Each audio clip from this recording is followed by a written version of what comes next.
सुबह का समय था। एक औरत भागते हुए गांव में आती है और जोर जोर से चिल्लाने लगती है।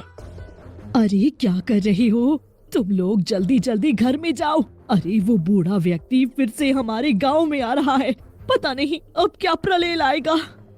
ये तुम क्या कह रही हो? वो हमारे गांव में फिर से नहीं आ सकता।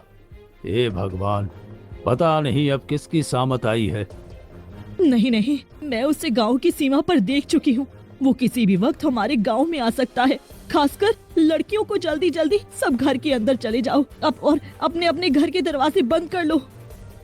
इतना कहते ही पूरे गांव में खलबली मच जाती है। सभी गांव वाले डर के मारे जल्दी जल्दी अपने अपने घरों में घुस जाते हैं। खिड़की दरवाजे सब बंद कर लिए जाते हैं।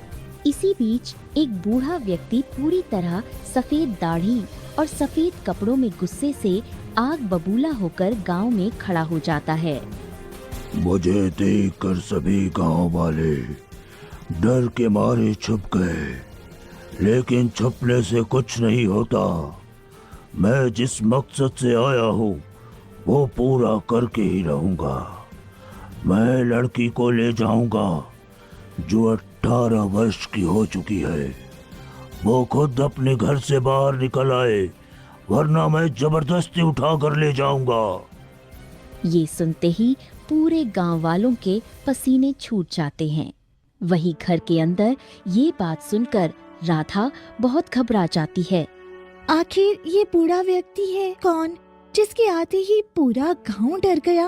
और ये किस 18 वर्ष की लड़की को बाहर बुला रहा है? 18 वर्ष की तो मैं ही होने वाली हूँ। नहीं, ऐसा नहीं हो सकता है।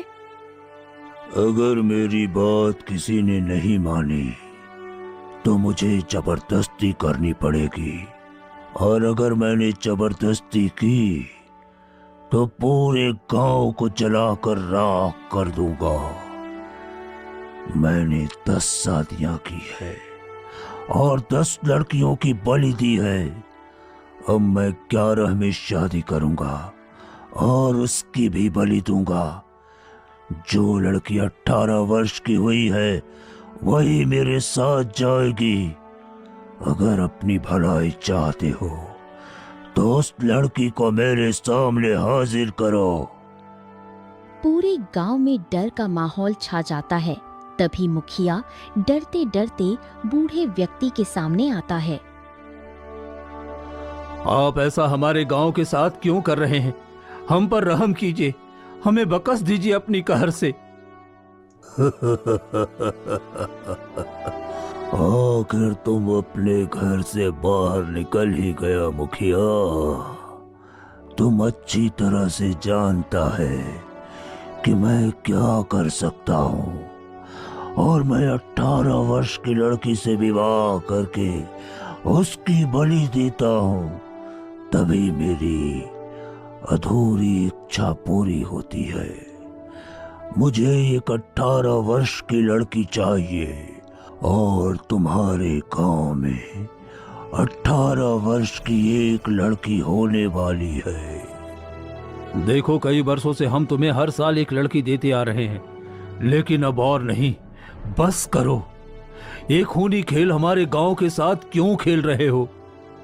क्योंकि मुझे ये करने में बहुत मजा आता है, और वो लड़की मैं लेकर ही जाऊंगा।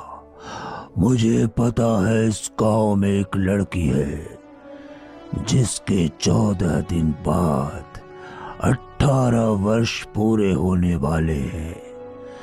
तैयार रहो। सोमनाथ वहां से चला जाता है। मुखिया सीधे राधा के घर जाता है। मुखिया जी, आप यहाँ? मुझे माफ कर दो राधा बिटिया, मुझे न चाहते हुए भी तुम्हें उस बूढ़े व्यक्ति के पास भेजना होगा। ये आप कैसी बातें कर रही हैं मुखिया जी? नहीं नहीं, मैं उससे शादी नहीं कर सकती। मेरी छोटी बहन है, अगर मैं चली गई तो उसकी जिम्मेदारी कौन उठाएगा? मुझे माफ कर दो बेटा, अगर तुम नहीं गई तो पूरे गांव की जान खतरे में पड़ जाएगी। ऐसा मत करिए, मेरी बहन का सहारा सिर्फ मैं ही हूँ। किसी भी कीमत पर नहीं जाऊंगी मैं। आखिर वो लड़कियों के साथ करता क्या है? कहते हैं वो शादी के बाद लड़की को मार देता है और वो सुनहरी झील में रहता है। उसका उस जेल से क्या रिश्ता है मुझे नहीं पता, लेकिन अब नहीं चाहकर भी तुम्हें जाना पड़ेगा बेटा, तुम्हें जाना पड़ेगा। सा घर था। ये घर था हरिनाथ शर्मा का, जो गरीब तो नहीं थे लेकिन अमीर भी नहीं थे। और इसी घर से शुरू होती है इन दो बहनों की कहानी। एक थी सीता, संस्कारों की मूरत, तो दूसरी थी गीता, घमंड की दुकान। शुरुआत में दोनों बहनें साथ साथ पली थी, एक ही थाली में खाना, एक साथ सोना। लेकिन जैसे जैसे उम्र बढ़ी, गीता के मन में एक अजीब सी जलन नहर करने लगी। गांव में लोग सीता की तारीफ करते थे। सीता तो देवी जैसी है, एकदम माता सीता जैसी, शांत और दयालु। हाँ, सही कहा। ऐसी बहू मिले तो घर स्वर्ग बन जाए। ये बातें गीता के कानों में जहर बनकर उतरने लगी थी। मैं सुंदर हूँ, तेज हूँ, फिर सब सीता की ही तारीफ क्यों करते हैं? उसके पास तो न शक्ल है न अक्ल, उसके बावजूद सब उसी को मक्खन लगाते फिरते हैं। सीता को ये सब पता था, लेकिन वो चुप रहती, क्योंकि उसे लगता था गीता मेरी छोटी बहन है, समय के साथ समझ जाएगी। एक दिन हरिनाथ शर्मा ने दोनों को पास बुलाया। बेटा, अब तुम दोनों की शादी का समय आ गया है। सीता ने सिर झुका लिया, जबकि गीता की आंखों में चमक आ गई। पहले सीता के लिए राम का रिश्ता आया। राम गरीब था और खेत में काम करता था, लेकिन दिल से साफ और नेक दिल था। गीता ने जब ये सुना तो वो हंस पड़ी। वाह, बड़ी बहन को तो खेतीहर किसान मिल गया, अब तो जिंदगी मजे में कटेगी। वैसे भी इसे तो बंधुआ मजदूरी करना अच्छा लगता है। गीता की बात पर सीता ने कुछ नहीं कहा, जबकि हरिनाथ ने कहा, हाँ, वो गरीब है लेकिन मेहनती और ईमानदार है, और साथ ही नेक दिल भी। सीता उसके साथ बहुत खुश रहेगी।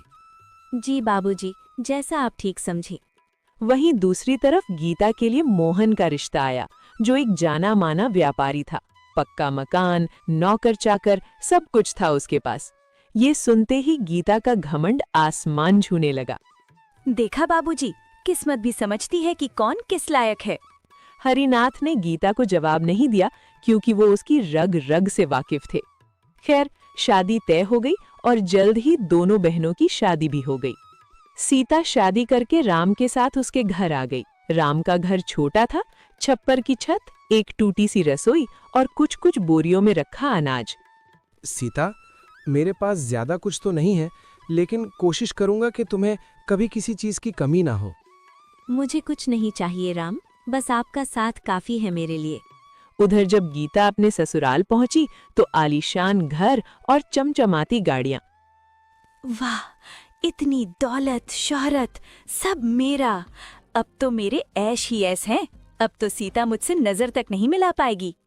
इस तरह दौलत शोहरत के गुरूर ने गीता का घमंड दुगना कर दिया था। ओए कमला, इधर आ, ये मेरा कमरा ठीक से साफ क्यों नहीं किया? लेकिन मैंने तो सुबह ही साफ किया था छोटी मालकिन। तो क्या मैं झूठ बोल रही हूँ? नौकर हो, नौकर बनकर रहो। जाओ जल्दी से यहाँ पोछा लगाओ, और हाँ, किसी नौकर को मेरे लिए नारियल पानी लाने को बोलो। जी छोटी मालकिन, मैं अभी कर देती हूँ। इसी तरह कुछ